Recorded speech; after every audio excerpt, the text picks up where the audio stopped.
Okay, so telescoping sums are sums that kind of collapse in a sense. And so we're going to do this example and it's going to show exactly what that collapsing means. All right, so let's go ahead and start writing this out. Now when I equals 1, we will have, so let's see here, so question mark equals. If I equals 1, then our term that we're adding is going to be 1 to the fourth minus 1 minus 0, 0 to the fourth. Okay, now what about for I equals 2? So for I equals 2, we'll have 2 to the fourth minus, now what is 2 minus 1? 1 to the fourth.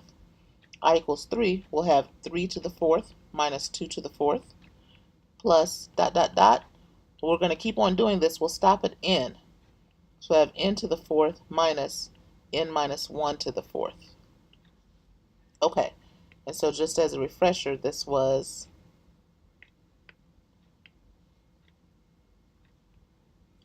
this term right here was when I equals 1. The second term was for I equals 2.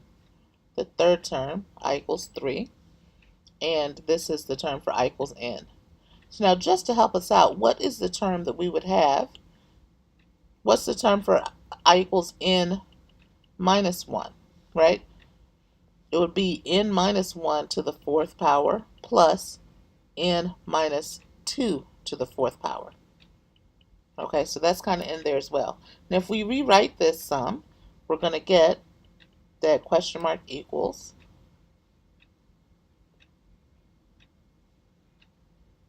so we'll have I to the fourth, or sorry, 1 to the fourth, 1 to the fourth minus 0 to the fourth, plus 2 to the fourth minus 1 to the fourth, plus 3 to the fourth minus 2 to the fourth, plus 4 to the fourth minus 3 to the fourth, plus dot dot dot dot dot, plus n minus 1 to the fourth power, plus n minus 2 to the fourth power, plus n to the fourth power, minus n minus 1 to the fourth power.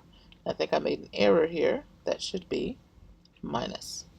Now it should be easier for us to detect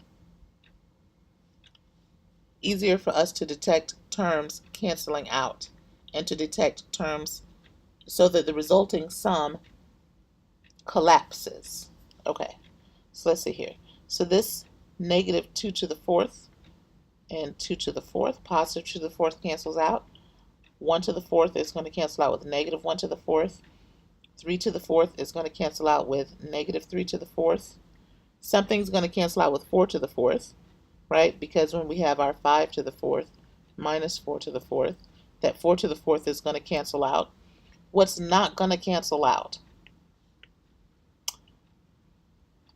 0 to the fourth is not going to cancel out. Okay, that's going to remain. This n minus 1 to the fourth, that's certainly going to cancel out because we've got this n minus 1 to the fourth over here. Those are going to cancel out. What about the n minus 2 to the fourth? That will cancel out. Do you see how this is negative n minus 2 to the fourth? And we're going to have an n minus 2 to the fourth minus n minus 3 to the fourth plus, right? So you see how we're going to have this? So this n minus 2 to the fourth is actually going to cancel out with the previous ones. So the only thing that's going to be left, the only terms that aren't canceled out by parts of other terms, the only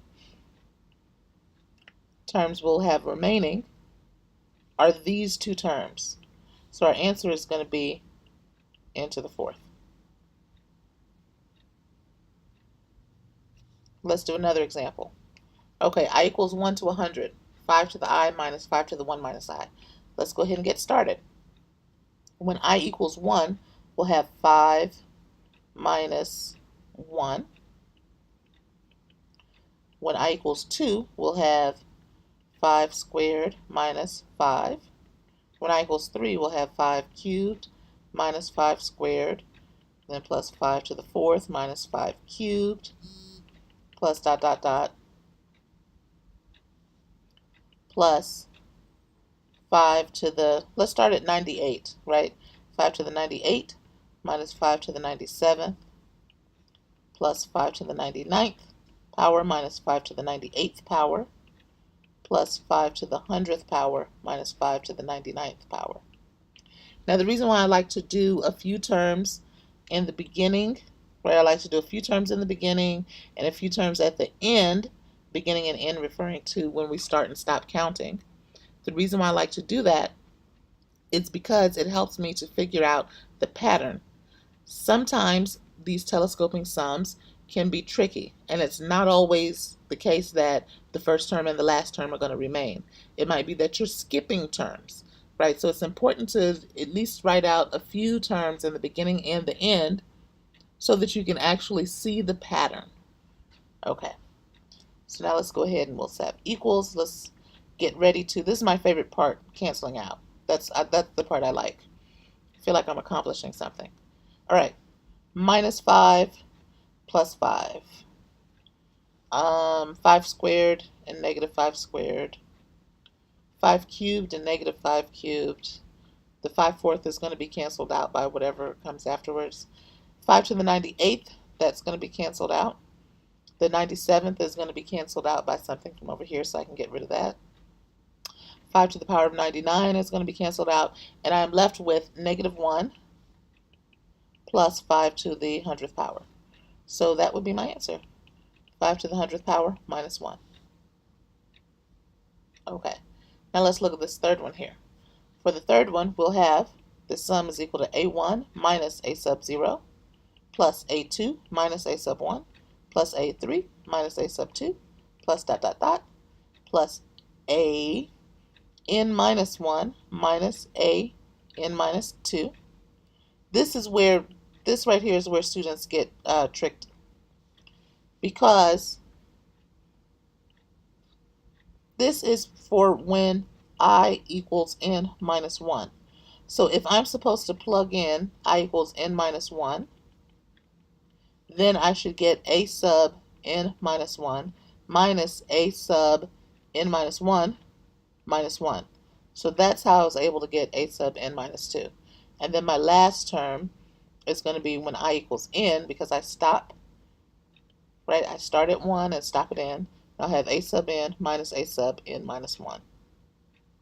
Okay, so we do our canceling out process again, and the result is a sub n minus a sub 0. So that is my final answer.